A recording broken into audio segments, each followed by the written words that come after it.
This is the Moving Indiana Real Estate Show on News Talk 1190 WOWO and now 92.3 FM. Visit them online at movingindiana.com. This hour will bring you the latest news and home trends in Fort Wayne and all of Indiana. Now, here's Tony and Sam. Good morning. This is the Moving Indiana Real Estate Show here on 1190 WOWO and now 92.3 FM. You can catch us every Sunday at 10 a.m. on WOWO.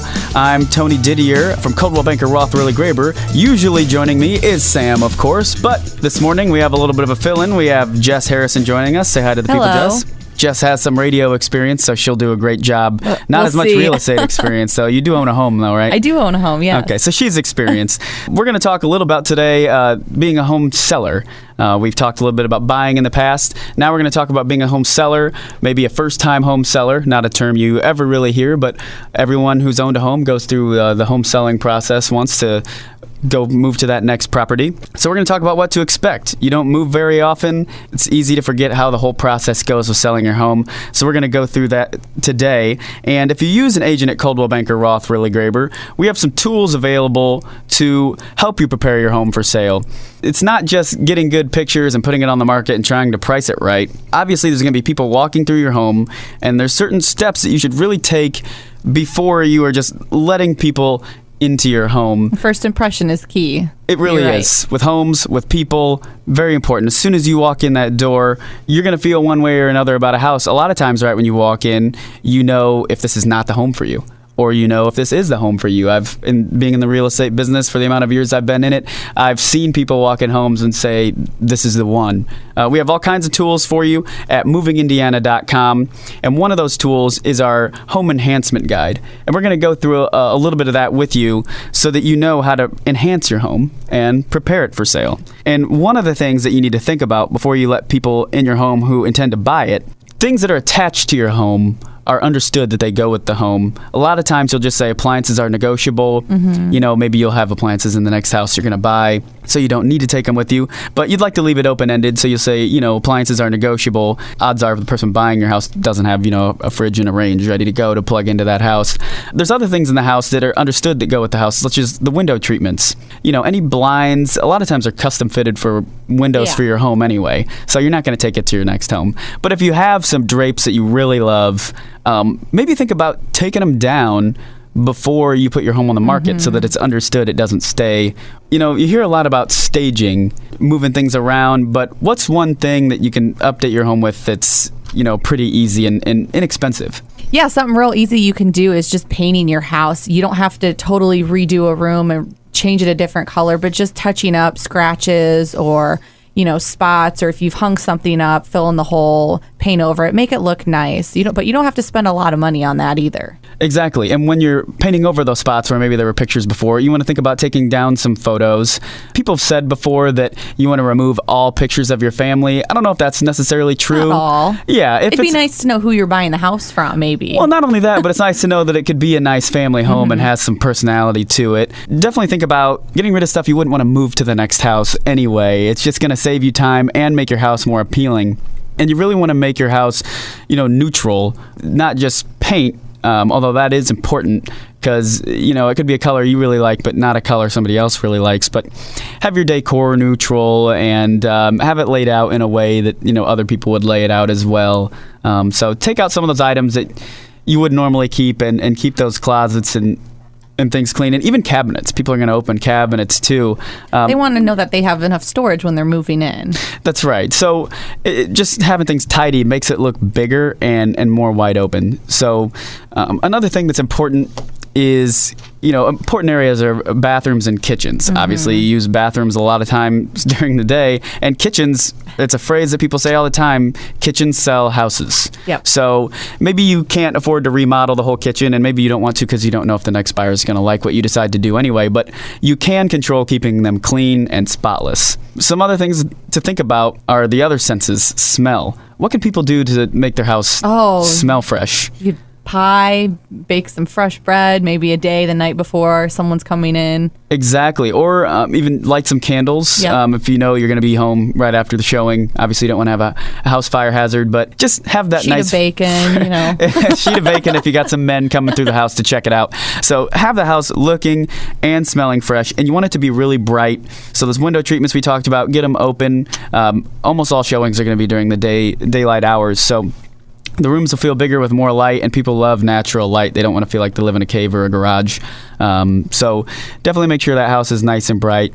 And those are some tips to prepare your home for sale if you're a seller. We're going to have some other information later in the show for sellers. We're going to have a closing and title insurance specialist on the show later, Ben Dempsey from Riverbend Title. We're also going to have real estate experts, Bellio and Patrick Maloblocki, joining us, who own Coldwell banker Roth, Wehrly, and they've been in the business for years. They'll have lots of great information for what sellers need to look for when selling their home and how the market is now for sellers. Another thing coming up later is pricing your home. It's really hard to determine how to price your home, what's a great price to price it at to get, buyers to come look at it. So we're going to have John and Patrick will also be talking about that. And right now on the show, we have Kevin Hunter joining us from Windows, Doors, and More.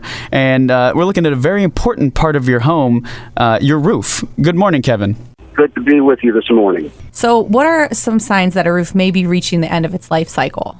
Well, first of all, your roof is the most critical aspect of your home. If it's not keeping the elements out, then everything else below is obviously compromised. And it's very, very important that you keep a roof from leaking. That's the things you look for, and whether you know that it's time to do your roof or not is obviously the one if you see any staining inside of the home on the drywall portion of the home or the ceiling. That obviously immediately is an indicator that there is something going on in the flashing or in a shingled area that's allowing water to penetrate. The second one is if you start to see shingles missing. Missing shingles are, we've had a lot of storms this spring and especially last summer.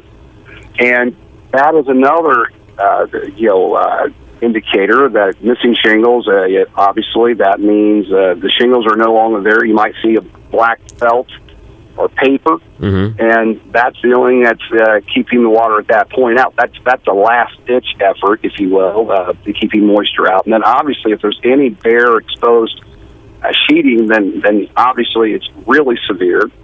And then the other way, something else to look for, if you start to see shingles as you look at the from the home, if you start to seeing them curl up, if they're not laying flat, that is another sign that you're on the clock of needing to look at potentially replacing your roof. Replacing a roof is very labor intensive. Can you tell me a little bit about the process of replacing and what goes into that?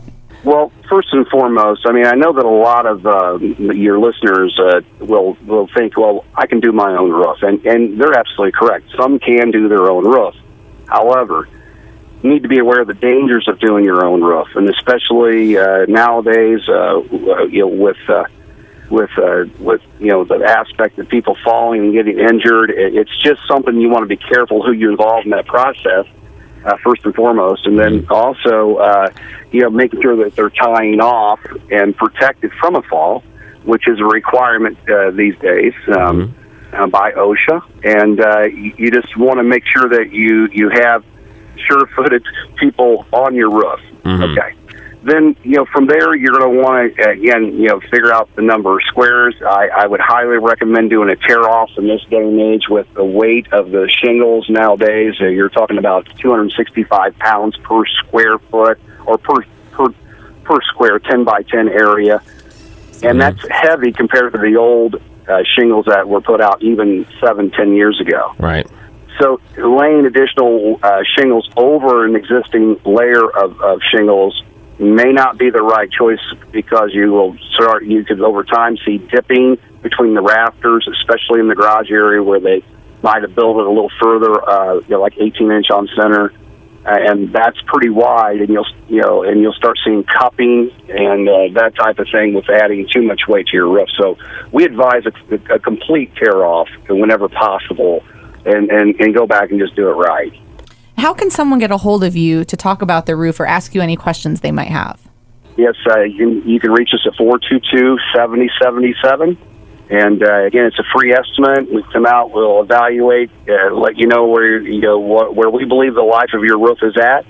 All of our guys are certified and through the roofing institution that basically allows us to be able to give out this type of information and give you a correct evaluation. Kevin Hunter, president of Windows, Doors & More, thank you so much for joining us today. Thank you so much for having me. All right, that was Kevin Hunter from Windows, Doors & More. Coming up in a little bit, we're going to have Ben Dempsey from Riverbend Title joining us in studio to answer some questions about title work, title insurance, and closing on your home once you sell it. And we're going to have John Bellio and Patrick Maloblocki, owners of Coldwell Banker Roth, Wehrly, Graber, joining us later in the show to talk about how to price your home correctly and some other aspects that go into pricing and how the market is currently. This is the Moving Indiana Real Estate Show on 1190 WOWO and now 92.3 FM. You can get a hold of us, Tony and Jess, at movingindiana.com. Just click Contact Us in the top right corner, and we'll answer any questions you have about real estate and maybe give us some ideas for an upcoming show every Sunday here on 1190 WOWO 92.3 FM at 10 a.m. And you can also email us at sales@movingindiana.com. We'll be back with Ben Dempsey from Riverbend Title. You're listening to the Moving Indiana Real Estate Show with Tony and Sam. Visit them online at movingindiana.com.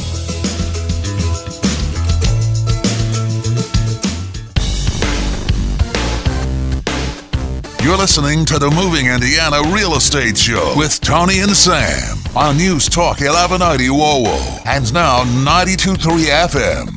We're here on the Moving Indiana Real Estate Show on 1190 WOWO and now 92.3 FM. Tony Didier along with Jess Harrison here from Coldwell Banker Roth, Wehrly, Graber, where we're talking about the real estate market here on this show every Sunday at 10 a.m. Today we're focusing on first-time home sellers. You hear about buyers a lot, first-time home buyers, but what about first-time home sellers and even people who've sold before? And when you sell your home, you probably haven't sold your home in a long time, so you may forget the process. And we have a special guest on here right now to help us realize some of the things that you need to know before closing on your home and even after maybe. We have Ben Dempsey here from Riverbend Title. How you doing, Ben? I'm great, Tony. Good morning. Good morning. Thanks for joining us on the show. So Riverbend Title, that's a title insurance company. Real quick, do you just want to let people know what exactly is involved in the title insurance business? And is it like a title to a car? Do you have like a certain piece of paper you got to hold on to for your house? Well, it's similar. Title insurance truly is an insurance policy. What is in being insured is your ownership with no other encumbrances, no other judgments, no other claims against the property. So we're ensuring that your title is clear, that you're the only owner of the property. What is different from a car insurance policy is it insures today. Where, like, if you buy a car insurance policy, you're insuring what may happen in the future. Title insurance insures what has happened in the past won't come against you in the future. So it's different than most policies as far as title is concerned because we're about the past and not the future. That sounds like something that's pretty important. Does everybody have title insurance or need to have it on their home? Everybody should have title insurance. It's not required in some states, but if you don't have title insurance, you basically open yourself up to someone coming into your house after you buy it. As a buyer, somebody coming to your house and saying, hey, this is my place. This is my house. Or you owe me money because the person owned it before you didn't pay me. So without title insurance, you've opened yourself up to those situations. If you have insurance, then you literally are guaranteed of your position. What's something else that a seller will need to have in mind as far as closing on the home before they, preparing for closing and what they need to have and all that goes along with that? Again, what we do, you asked the question earlier, and you're right. Basically, a title insurance policy is just a piece of paper. It's just like, again, insurance policy. That's part of what we do. The bigger thing that title companies do is clear the title from the current owner to the new buyer. And that clearing process, the seller needs to understand that we're going to ask them, like if they have a current mortgage, we're going to ask them that account number. Sometimes we're going to ask them what the last 4 digits of their Social Security number are. We're going to ask them for association information. A lot of times that'll come through listing agent, but that's the kind of information a seller has to provide us because we have to clear those items. Sellers get a little nervous because they're like, we're asking personal information.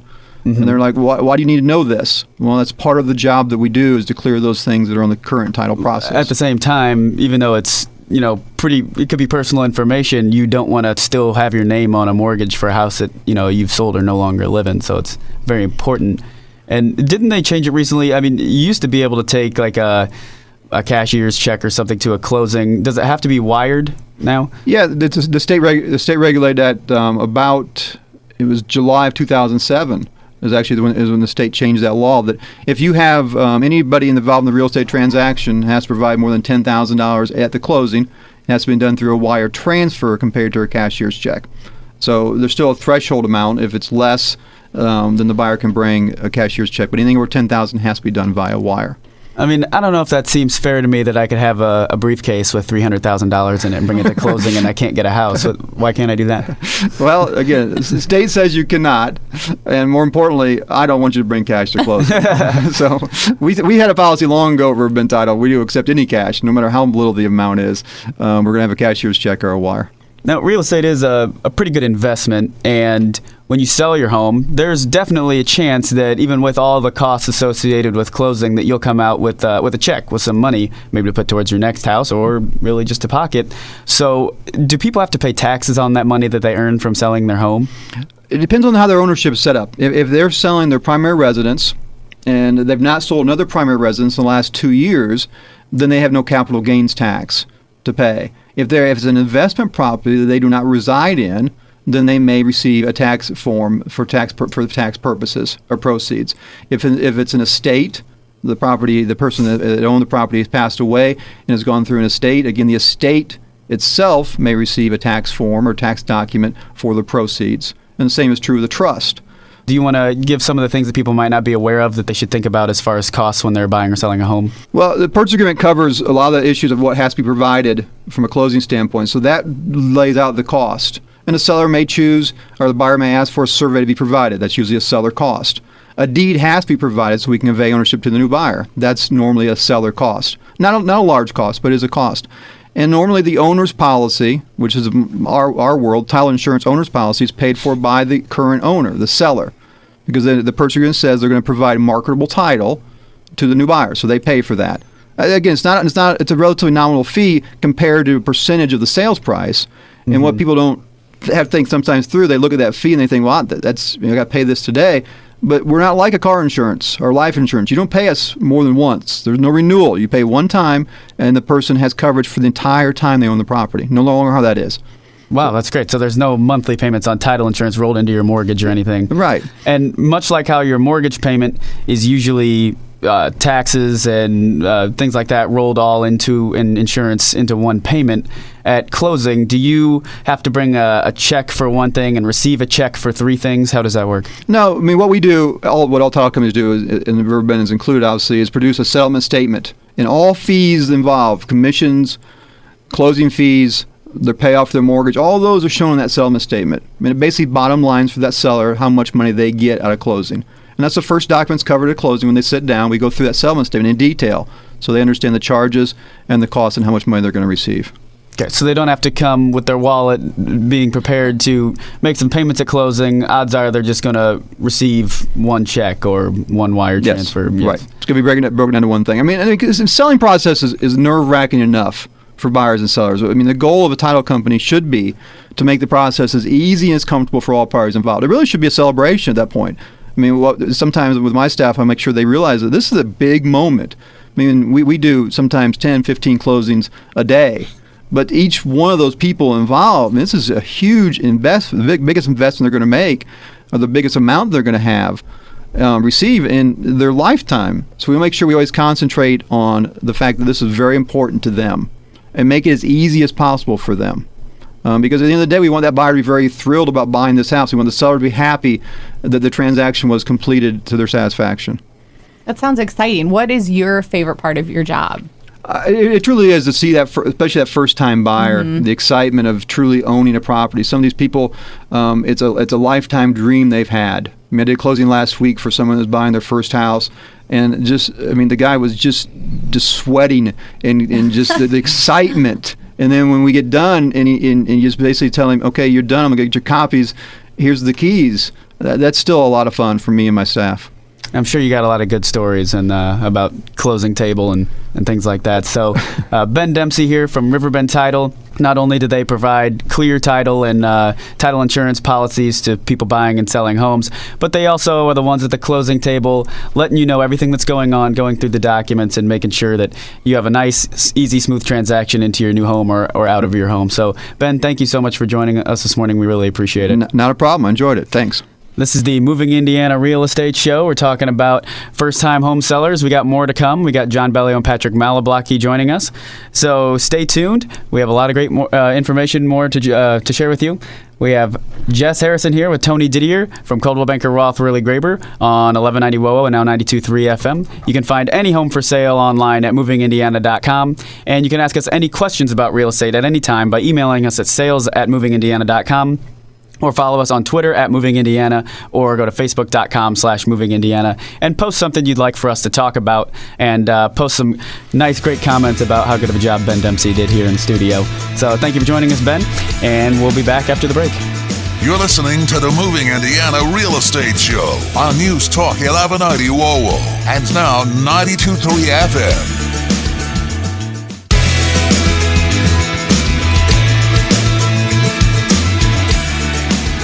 This is the Moving Indiana Real Estate Show on News Talk 1190 WOWO and now 92.3 FM. We're back on the Moving Indiana Real Estate Show on 1190 WOWO and now 92.3 FM.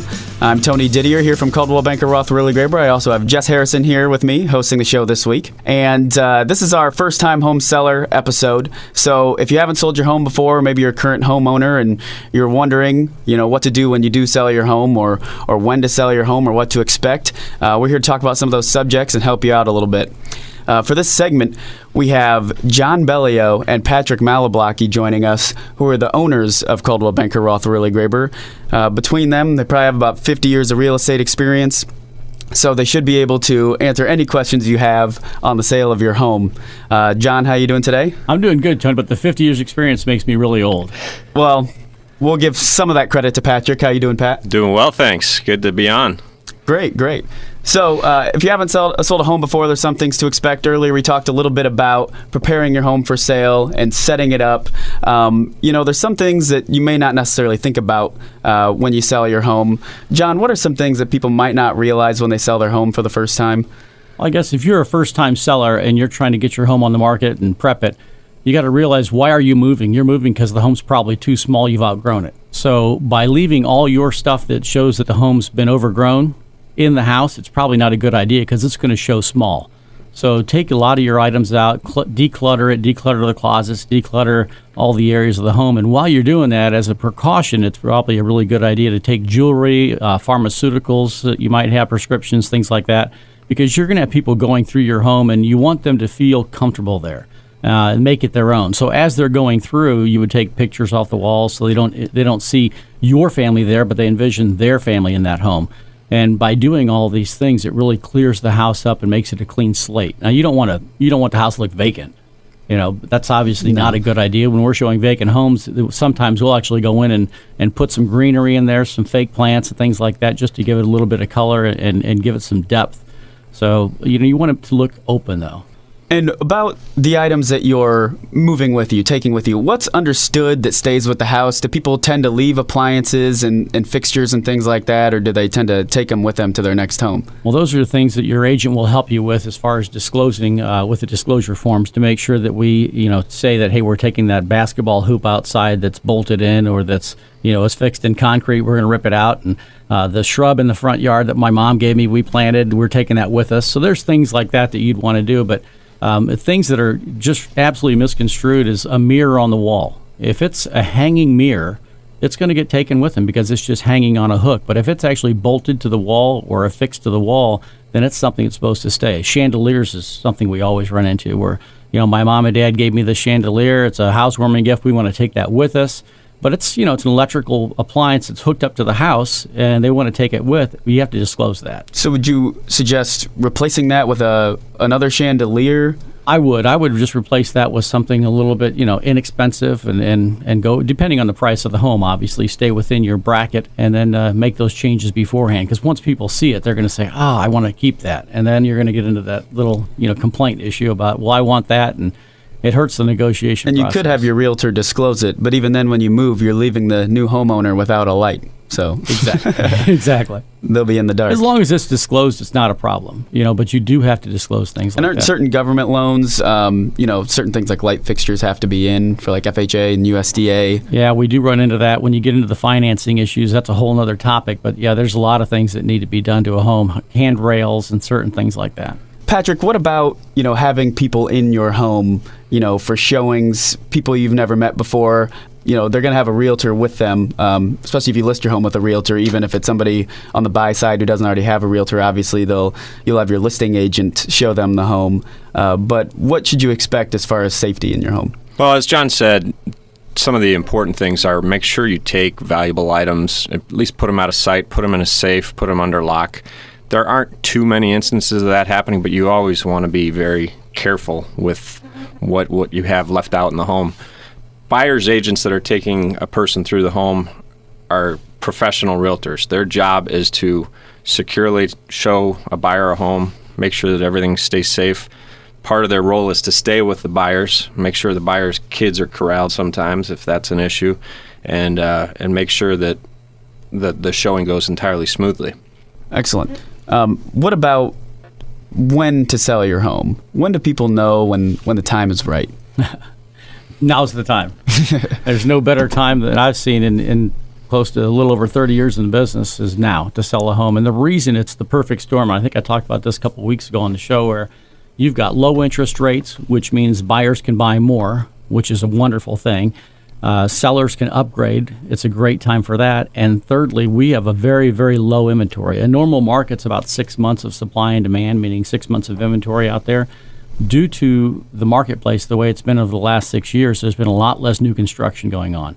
That is picking up, obviously, but there's shortages in that arena as well. So we have a very low inventory level, which means supply and demand. If there's low inventory, prices are going to go up.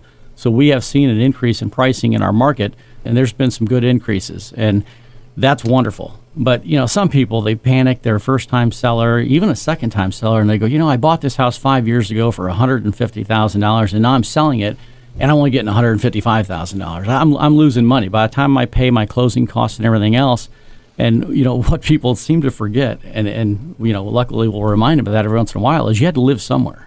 So if you were in an apartment or a rental for that 5-year period, let's just say you paid, $700 a month, as a payment, 5 years later, you've saved $42,000 roughly.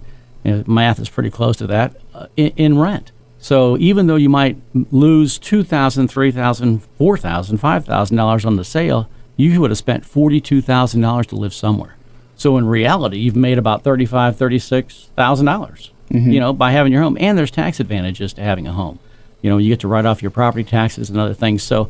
And that's a good question. And you get the memories in the home, and you get to have the homeowner lifestyle of having the backyard and the no garage. Tenant above you pounding on the ceiling when you're making too much noise or when they're making too much noise, and no kids and battling and everything else, and you got a place to park your car instead of leaving it out in the weather. So. Yeah, home ownership is just a fantastic thing. So there are some costs associated with selling your home, but that's why you don't want to buy a home and only live there 2 years or less. You want to have a plan to be there for a period of time, build up some equity before you sell, correct? Right. If you can sell your home for exactly what you paid and you're in it for 2 to 3 years, you're doing okay. If you're in it over 2 to 3 years, you're making out. You're making out completely across the board. And that doesn't even count that whole issue of, your family having a home that they can call home and the memories. That's what home ownership is all about. Mm-hmm. And real estate's still an investment, and it's never was intended to be a short-term investment, and that's what caused some of the bubble things that you saw in Arizona, Florida. That it's a long-term stable investment, and as you said, it's a place to make memories. Again, we have John Bellio and Patrick Maloblocki here from Coldwell Banker Roth, Wehrly Graber. And let's talk a little bit again about that low inventory. Are you able to price your home higher? How does your home compare to other homes that if there's not as many homes on the market? Well, all the metrics are showing that supply and demand have drastically come into balance. The supply has gone down month after month after month. As John alluded to, the amount of inventory is so low compared to what it has been over the last 4 or 5 years, and demand is just skyrocketing. For 23 months in a row, there have been more sales than the same month the previous year. That's hasn't happened in 10 years, John? Yeah, long time. Thank God it's back. Average sale price has increased every month for 17 consecutive months. So it is absolutely an awesome time to be a seller right now. That's right. Coldwell Banker Roth Wehrly Graber, 12 offices across northern Indiana. We go all the way up to South Bend and Elkhart, Warsaw, even have an office over in southern Michigan. You can find any information on real estate in the market at movingindiana.com.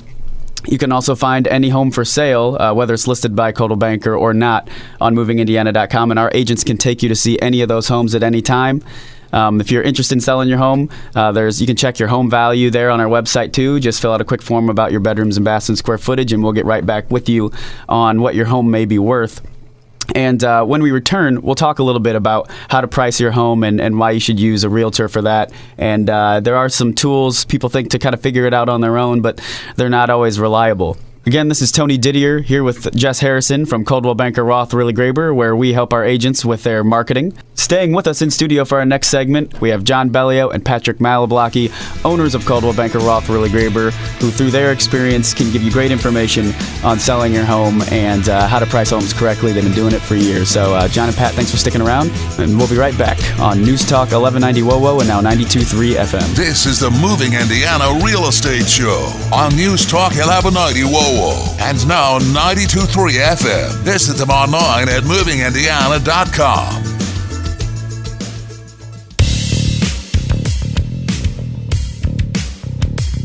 You're listening to the Moving Indiana Real Estate Show with Tony and Sam on News Talk 1190 WOWO and now 92.3 FM.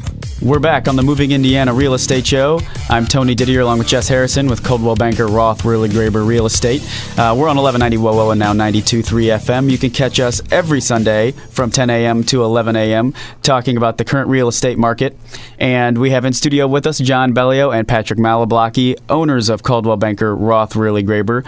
With years of their real estate experience, they can really help you learn what to expect when you're selling your home, maybe for the first time, or, nobody's really an expert on selling your home unless you're a realtor, because hopefully you're not moving every year. You're moving every, 5 to 10. Although we encourage you to move every year. Yeah. It's not a bad thing. It's not a bad thing. Yeah, for sure.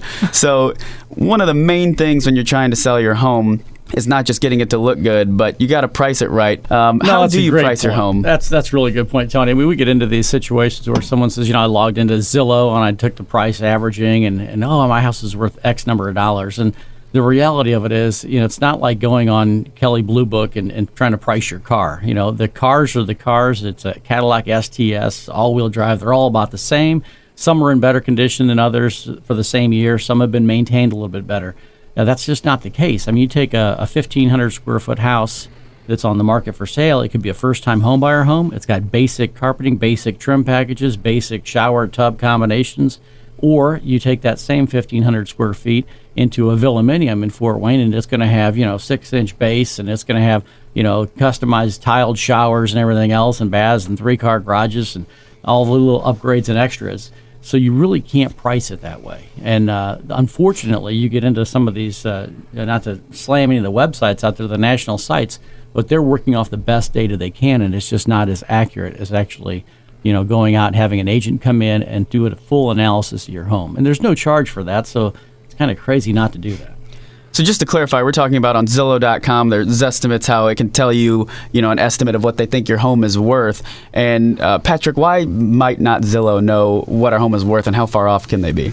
Well, there's just no comparison to calling a professional realtor, and preferably a Coldwell Banker Roth Wehrly Graber realtor, of course, to get the most accurate market value of your home. But some people, because maybe they stayed at a Holiday Inn Express last night, they think they can sell and price real estate, and it's not that easy. You need to go off comps, and comps are competitive sales, competitive listings, competitive properties that are pending on the market, not off of what Zillow says it's worth. And John and Tony have alluded to Zillow. People go and they say, my home's worth $200,000 on Zillow. They're going off what Zillow calls a Zestimate. But there's some serious fine print that Zillow throws down at the very bottom of their website that really, if you look at that, it's pretty frightening that people go by that, and if they want to price their home because that, A, they could be costing themselves a lot of money, or B, in some markets, they could be way, way off on the high side and just have these false hopes of what their home is worth. Just a couple examples, and again, you can find this for yourself if you go on Zillow.com and go down to the very bottom. There's a link that says Estimates, but they have this disclosure that says, we take the best data that we can. Some counties give us some data, some counties don't give us this data. We do what we can with what we get. But then they go on to say their median error in some of these major markets is often over 10%, especially here in the Midwest, where you'd think it would be more stable than some of the coasts. But You would think. they only have, take Chicago and Cincinnati and Detroit, for example. Those are three of the close major markets that are on their site. Only 50% are ever within 10% of what the actual sale price is. So they have their estimate on there, and only 50% fall in line with what the sale price is. Is that why they call it a zestimate? 10%. They can't even make it a real estimate? It's a zestimate. Made up word. Zesty. Well, you know what? I don't need those, John, because I know what my house is worth, because I know exactly what I paid for it, and I remodeled my kitchen for $15,000, so my house is worth what I paid for it plus $15,000, right? Not exactly. And the good thing is, if you're going to remodel your home, get an agent involved as well, because the key is kitchens, bathrooms, there are certain things that you're going to get almost 97, 98% of your money back on. You're almost never going to get 100% back, because you might have some idea that's going to look fantastic in your kitchen, but nobody else is really going to like that idea. So there could be some things like that. Overall, that's the best return. Adding, some nice shelving in the closet and then putting a really nice high-end shelving in will help in some matters, but you're not going to get all your money back for that. So there's different things that you can do. But when we get back to these estimates of pricing, I mean, it's scary to look at the facts that customers go out thinking, my God, I'm going to make, and as Patrick alluded, less than 50% of the time are they even within 10%. So if you overprice your home, the number one traffic pattern you're going to get, the best traffic ever, is when it first goes on the market. So the buyers that are ready, willing, and able and looking for homes just like yours go out there and look at it and they go, oh, gosh, that's way overpriced. That's not worth that. And then they move on. And rarely do they get a chance to come back to your home, because they're actively engaged trying to find a home. So by the time you realize your home's overpriced, it's 30 days later, maybe it's even 45 days later, and now you try to adjust your price back to where everybody else is. And your house has already got that stigma, well, it's been on the market for a while, and nobody else liked it, so why would I like it? So some people don't come back to it. And then you end up actually having to price your home lower than where it should have been to begin with. So we've actually seen people quite often lose money from what they could have gotten if they just priced it correctly to begin with. And secondly, why would you want to have your home on the market longer than that anyways? You got people going through all day long, looking at everything. You're leaving for work. You got to come home, make the beds, get it all ready. I know we sold our house. I told my wife, just get it done, because I don't want to keep coming home and get the dog out of the house and make sure that the grass is cut twice a week, whereas once a week usually works pretty good for me because I'd like to go golfing. It's just not worth the hassle. Well, statistically, the good homes usually sell in about 40 days or less, which is a little not as painful for having people come through your house. If you're on longer than that, you got to come up with some sort of incentive, like a price reduction or some home warranty or another incentive to have people look at your home. Patrick, these comparable properties that realtors are looking at, what are they looking for in these properties to kind of match up with yours? And what if they're a little different than yours? Is there something they can do to make it seem more similar and get an accurate price for your home? Yeah, I talked about comps earlier. What a realtor will do is called a CMA, a competitive market or a comparative market analysis. Excuse me. That's easy for you to say. Oh yeah. That's why it's called a CMA. CMA, right? Commonly alluded to around the office as a CMA. Realtors are looking for, first and foremost, is it close to in geographic proximity to the subject house? Then they're looking at square footage. Is the square footage similar? Is it a ranch versus a two-story, or is it a ranch and a ranch? Now, does this one have 4 bedrooms and this one has 5 bedrooms? They can make adjustments. A good realtor can look at those, take into account what the differences are in terms of square footage, bedrooms, bathrooms, make adjustments because of that. Number of fireplaces matters. What kind of flooring matters?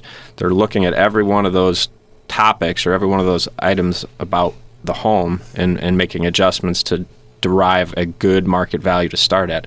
As John said, you don't want your home on the market for a long, long time. Selling a home can be a pain-free process. It should be.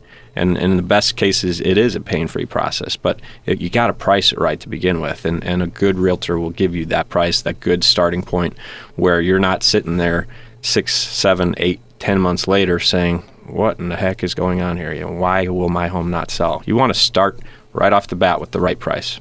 And those are some things you may not realize if you're only selling your home whenever you need to move, but your Coldwell Banker Roth Wehrly Graber real estate agent has probably sold multiple homes that year, maybe even that month. So they've been through the process so many times, they know what to expect and know where to price it to get it sold for you. And you can find all of our agents at movingindiana.com, where you can just click on, search for agents or offices, and find some very professional realtors who have a good company backing them that's been family owned and operated for over 40 years in the Fort Wayne area. No, I mean, that's a great point. When you're talking about the agent themselves, I mean, people just think, well, okay, my friend is an agent, or he just got into business, or my uncle's aunt twice removed is in the business, I'll call them. But there's a big difference between someone that lists and sells multiple properties a month as opposed to someone who might sell 1 or 2 properties a year. Our agents are very, very experienced. They average around 18.9, almost 19 transactions per year per agent. So these guys have been around the block, and they know what current buyers are looking for. So when you're prepping your home for sale, they're going to make the adjustments and let you know, hey, let's take this, let's stage the home. And you've all seen the shows about staging homes. Well, we do training on that. So they have an idea what they're looking at for staging your home. It's not just price. A lot of people get wrapped up in a pricing number, but that's a good starting point. But people are going to want to go see your home. And in this market today, where there's very low inventory, your house is going to get looked at, as long as it's priced reasonably. Now, the closing process, forget about that. That takes a little bit longer these days with the banking and the Dodd-Frank bill, how that's changed all the lending institutions around. So it's a little tougher to get the loans, a lot tougher to get the appraisals through. But, that's why an agent helps you as well. We used to talk about for sale by owners a lot, but with the appraisal process the way it is, in the old days, 87% of all for sale by owners did not close. They ended up switching to an agent and then getting the house sold that way. With the appraisal structure the way it is today, the appraisals are trying to get these numbers and put them together, and they sometimes look to the agent to help them get more data so they can make an accurate appraisal. Otherwise, the appraisal just gets cut. Great. Well, I think we got a lot of good information out there for people who may not have sold their home before and are about to sell for the first time or kind of thought about making a move. A couple quick points just to add on to what John was saying about not just being priced, but a home has to be ready to sell. You need to have everything from the closets to the pantry to the drawers to the garage all looking perfect, move-in ready. Buyers are going through your home, we'll open a closet door to see how much closet space there is. If your idea of decluttering was just to jam everything into those closets, it's not going to fly. People are opening the drawers. That's how I used to make my room all the time. Good thing John's house isn't on the market right now. So call your Coldwell Banker Roth Wehrly Graber Realtor and we'll help you out. You can contact us at movingindiana.com. You can also give us ideas to talk about on the show at Moving Indiana on Twitter. But just go to movingindiana.com. Our phone number is right there. You can email us at sales@movingindiana. We'll help you with any questions you have about selling your home, about buying a new home, and help you all the way through the process. Not only are our agents there to help, but they have connections in the industry as far as getting a mortgage, closing on your home, even some vendors we can recommend to you to repair your home, get it ready for sale, or to get your home that you just purchased the way you want it to be. So this is the Moving Indiana Real Estate Show on 1190 WOWO and now 92.3 FM. This is Tony Didier with Coldwell Banker Roth Wehrly Graber. Also, Jess Harrison joined us earlier. John Bellio and Patrick Maloblocki, thanks for being in the studio, owners of Coldwell Banker Roth Wehrly Graber. And we will be joining you again next week and every Sunday at 10 a.m. here on 1190 WOWO and now 92.3 FM for an hour of real estate talk. Visit us online at movingindiana.com. And enjoy the rest of your 4th of July weekend. Stay safe.